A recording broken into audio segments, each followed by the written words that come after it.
দর্শক, আমি একটা জমিতে দাঁড়িয়ে আছি। সেই জমির দুই ধরনের চাষ হয় একই সাথে। একটা হচ্ছে পেয়ারা আর একটা হচ্ছে মালটা।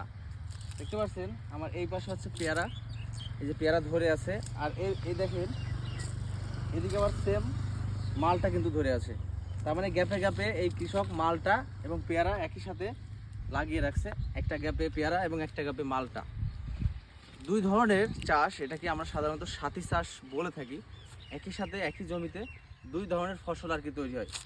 পেয়ারা যখন শেষ হয়ে যাবে তখন উনি মালটাটা সংগ্রহ করতে পারবে, আবার যখন মালটা শেষ তখন উনি পেয়ারা সংগ্রহ করতে পারবে। আসলে এখনকার চাষটা আসলে অনেক অভিনব কৌশলের মাধ্যমে চলে গেছে, আধুনিক পন্থায় চলে গেছে। আমাদের দেশের কৃষকরাও এখন এই চাষগুলো আধুনিক পর্যায়ে নিয়ে গেছে।